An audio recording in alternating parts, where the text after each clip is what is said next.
कहानी कुछ और हो जाती है। कहानी यह हो गई,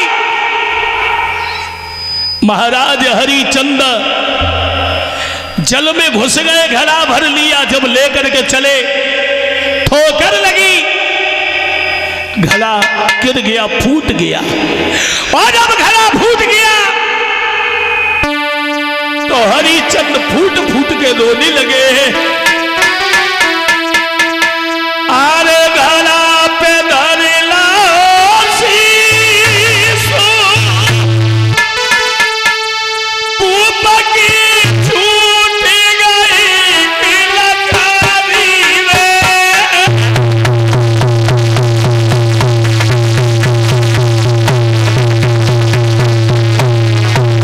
आगे हो गए।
महाराज हरिचंद रोने लगे हैं। और जब रोए, आंगन में पहुंचे तो कालू नाम के मेहतन ने पूछा, वो घड़ा कहाँ है? बोले महाराज घड़ा फूट गया। कहने लगे आज से तुम्हारा काम गंगा से घड़ा लाने का नहीं है, आज से तुम्हारा काम है मरघट में पैरा देना, कोई भी लाश बिना करके मंजलाने देना। हरिचंद मरघटिया बन गए। और माफ करें थोड़ा समय काफी और आज तो बारिश होती रही ना, इसलिए मामला इधर पहुंच गया। कहने का मतलब है इधर रोहित फूल लेने गया तो बाग में एक नाग ने डस लिया, उधर हरिचंद मरघटिया बन गए। तारा को खबर मिली है, तारा पहुंच गई मरघट में, रोने लगी है, बहुत बिलखी। और कन्हैया, अरे बेटा, और रोहित मेरे, तू कहाँ गया बेटा?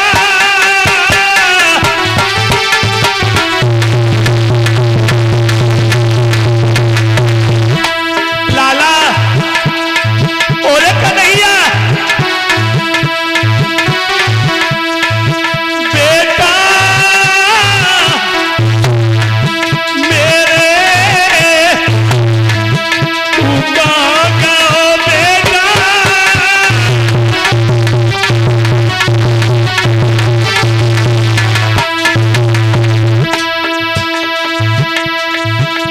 बोली लाला, और रोहित मालूम होती हो बेटा भी घर से गई कोई लाती।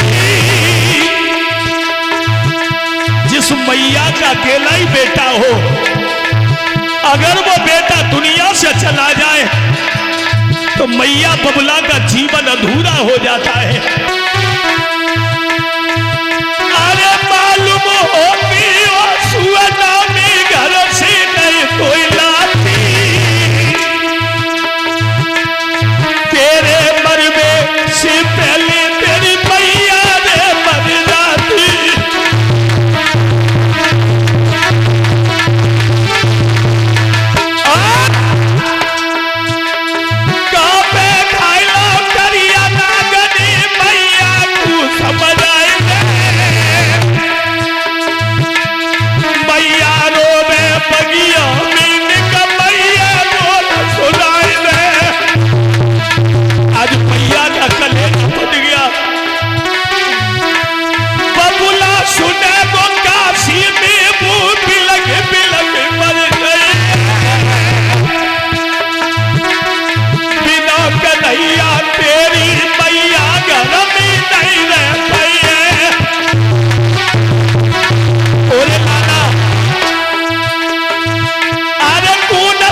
उसी समय विश्वामित्र ने आकर के समझाया, अरे इसकी लाश बिगड़ जाएगी। हरिश्चंद्र गंगा पे पहरा दे रहे, बच्चे को लेकर के आधी सारी भारी कफन बनाया, कफन में लेकर के साड़ी में लिपटा करके गंगा पे पहुंची। हरिश्चंद्र समझ गए कि तारा है, आवाज लगाइए,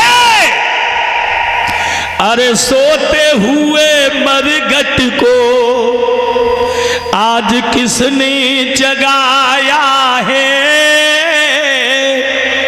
और आधी रात पे गंगा पे कैसा रुधन मचाया है।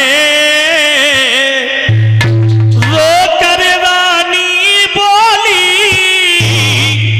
ये लाल तुम्हारा है, और फूल लेने गयो बगिया, और विसियर ने खाया है। परीक्षित एक नई बात बताऊंगा, हरिश्चंद्र जैसा धर्मात्मा सत्यवादी राजा नहीं हुआ और न होगा। रानी तारा जैसी पतिव्रता न हुई न हो सकती है। पतिव्रता तो काफी हुई है। कुछ लोग कथावाचक ये कहते हैं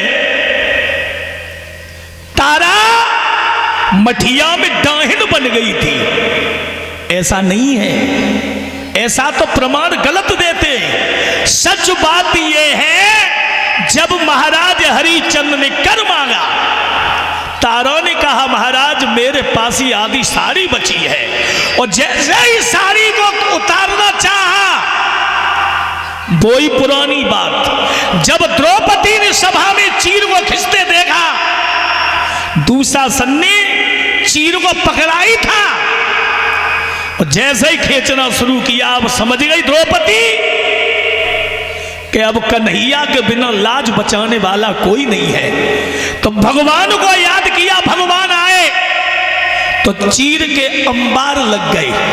वो क्यों नहीं लगते? क्योंकि द्रौपदी को ये वरदान एक संत का दिया हुआ था। एक बार कुछ संत लोग गंगा स्नान करने गए परीक्षित। एक संत की लंगोटी खुल गई, वो भाती हुई चली गई। सब संत स्नान करके निकल आए, वही बेचारे संत खड़े थे। ये द्रौपदी भी स्नान करने गई थी।